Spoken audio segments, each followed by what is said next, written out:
Hello student, welcome to my channel Satyug math. Dear student, आज कुछ आप लोगों के लिए नया लेकर आया हूँ। आप लोग इसे देखेंगे, समझने का प्रयास भी करेंगे। तो चलिए शुरू करते हैं। क्वेश्चन है, यदि 1 माइनस कॉस बी बराबर 2/5 तो 25 sine B into sine B minus cos B बराबर व्हाट। तो चलिए कैसे इसका मान हम लोग ज्ञात करेंगे। तो देखिए, साइन कॉस टेन जो भी त्रिकोणमितीय निष्पातियां हैं उनके मान निकालने के लिए आप लोगों को बताया गया है कि समकोण त्रिभुज की तीनों भुजाओं का मालूम होना। तो समकोण त्रिभुज की तीनों भुजाएं अगर हम मालूम कर लेते हैं तो कोई भी त्रिकोणमितीय निष्पातियों के मान हम क्या कर लेते हैं, निकाल लेते हैं। तो यहाँ से क्या करते हैं, देखिए, चूंकि 1 माइनस कॉस बी बराबर आपका है 2/5, तो क्या करते हैं कि माइनस कॉस बी आप इधर ही रहने दीजिए और 2/5 है और इस +1 को उधर माइनस में भेज दीजिए।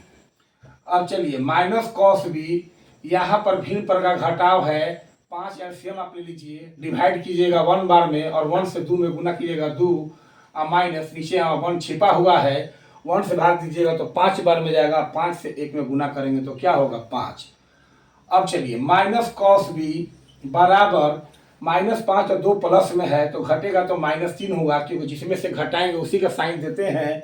अब बटा में आपका क्या हो गया, 5 और माइनस माइनस दोनों से काट दीजिए तो आपका कॉस बी बराबर आपका आ गया क्या चीज़, 3 बटा में क्या चीज़, 5।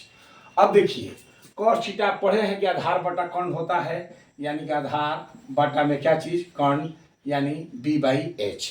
तो आधार बाई कर्ण है तो हमें लंब की जरूरत है। तो आप यहाँ से क्या कीजिए कि लंब निकाल लीजिए। तो लंब बराबर क्या होता है, √ कर्ण स्क्वायर माइनस आधार स्क्वायर।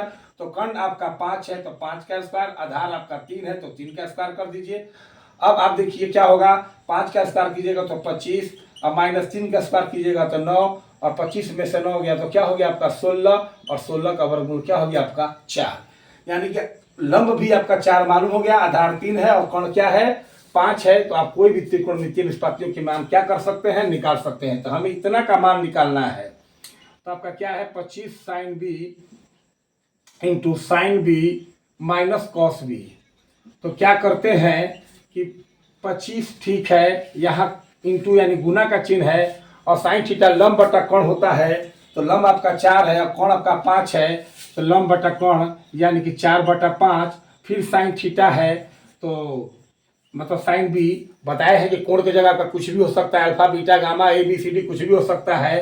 तो यहाँ फिर साइन बी है तो 4 बटा क्या हो गया 5 और कॉस थीटा यानी आधार बटा कर्ण, तो आधार आपका है 3 और कर्ण है आपका 5, तो 3 बटा क्या हो गया आपका 5। चलिए, या = का मान = का चिन्ह लगा दीजिए क्योंकि इसका मान निकालना है। अब चलिए, 5 से ये 5 आपका कट सकता है, 5 चौका आपका हो गया 20। यहाँ 5 आप एलसीएम ले लीजिए तो डिवाइड कीजिएगा 1 बार में, 1 से 4 में गुना कीजिएगा 4 और -5 से 5 में भाग दीजिएगा तो 1 बार में और 1 से 3 में गुना कीजिएगा तो 3। अब चलिए, 20 गुने 4 में से 3 गया 1 और बटा में 5 और 5 से कट जाएगा आपका 4 बार में, आपका आंसर हो गया 4। ठीक है। अब देखिए क्वेश्चन नंबर अगला क्या है कि यदि एपी के प्रथम इन पदों का योगफल एसएन इतना है तो इनवा पद क्या होगा। यानी वो अपना इन पदों का योगफल दे चुका है, आपको इसका इनवा पद बता देना है। ठीक है, तो चलिए कैसे बनाया जाए। तो देखिए, ऐसे क्वेश्चन देखकर घबराना नहीं है आपको। एसएन बराबर आपका 3n² + 2n है, तो आप समझिए कि इन पदों का यह योगफल है। तो 1 रखिएगा तो एक पद का योगफल निकलेगा, 2 रखिएगा यानी n का मान 2 रखिएगा तो 2 पद का योगफल निकलेगा, n का मान 3 रखिएगा तो 3 पद का योगफल निकलेगा। यानी कि आप अगर S1 निकालते हैं तो एक पद का योगफल यानी 3 गुने 1 का स्क्वायर + 2 × 1, यानी जहां जहां n था वहां मैंने 1 बैठा दिया। तो 1 का स्क्वायर 1 होगा, 3 एकम 3 और 3 + 2 बराबर आपका क्या हो गया 5। अब आप S2 निकालते हैं तो S2 जब निकालते हैं तो n का मान 2 रखिएगा तो 3 गुने 2 का स्क्वायर + 2 गुने 2 क्या हो जाएगा, 2 का स्क्वायर 4, 4 × 3 यानी 12 और ये आपका 2 दूनी का 4 यानी 12 4 आपका हो गया 16। इसी तरह अगर आप S3 निकालते हैं तो 3 गुने 3 का स्क्वायर + 2 गुने 3, यानी कि जहां जहां n है वहां हमने 3 बैठा दिया। तो चलिए, 3 का स्क्वायर क्या होगा आपका 9 होगा और 9 तिया क्या होगा 27 और प्लस 3 दूनी 6, 27 6 क्या हो गया 33। इस तरह आपके सो ऑन यानी चलते जाएंगे। अब हम कितना मान निकालेंगे, ठीक है, कितना मान निकालेंगे, तो हमने कम से कम 3 ठो योगफल हमने क्या किया निकाल दिया। एक बात याद रखिएगा, आपको थोड़ा सा समझा देते हैं। ये 3 7 11 15, 3 4 7 4 11 4 15 ये आपके एपी में है। तो देखिए पहले पद का योगफल या पहला पद एक ही माना जाता है। पहले पद का योगफल या S1, पहले पद का योगफल S1 और प्रथम पद एक ही होता है, याद रखिएगा। दो पद का योगफल S2 आपका यहाँ देखिए क्या हो रहा है 10। तीन पद का योगफल S3 आपका क्या होता है यहाँ देखिए 11 7 18 18 3 21। और चार पद का योगफल आपका S4 यहाँ तक 21 21 5 26 10 36। आप देख रहे होंगे, थोड़ा ध्यान दीजिएगा। पहला पद और पहले पद का योगफल दोनों एक ही माने जाते हैं। अब दो पद का योगफल जोड़ दिए 10 हो गया। तीन पद का योगफल ये तीनों जोड़ दिए यहाँ हो गया। फिर चार पदों का योगफल मैंने चारों क्या किया जोड़ दिया।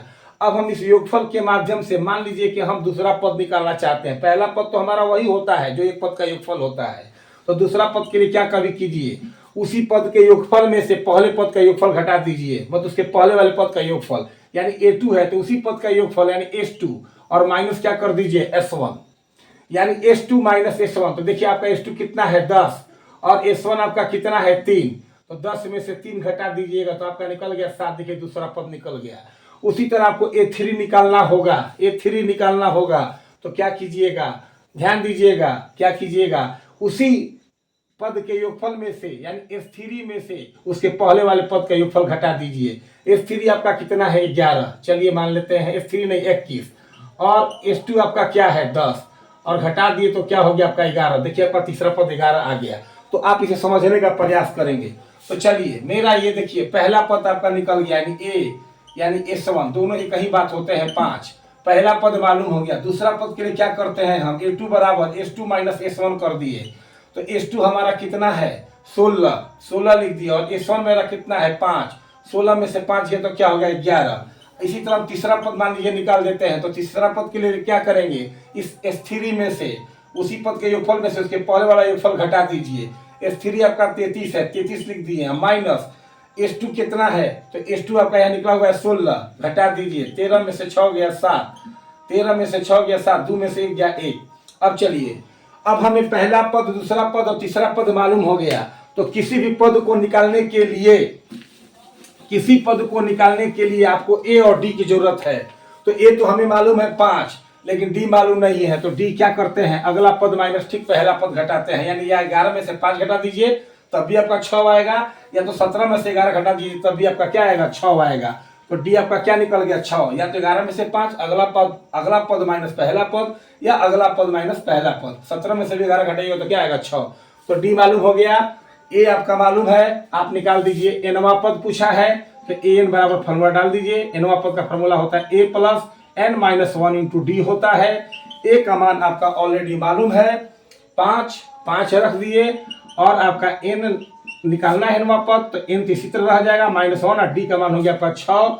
चलिए 5 प्लस 6 से दोनों में मल्टीप्लाई 6n और -6 और ये 6n आपका प्लस में ठीक है और -6 प्लस 5 आपका क्या हो जाएगा -1 और ये आपका हो गया आंसर। और इस तरह के क्वेश्चन पूछे जाते हैं, ठीक है, इससे आप लोग ध्यान देंगे। Thank you so much.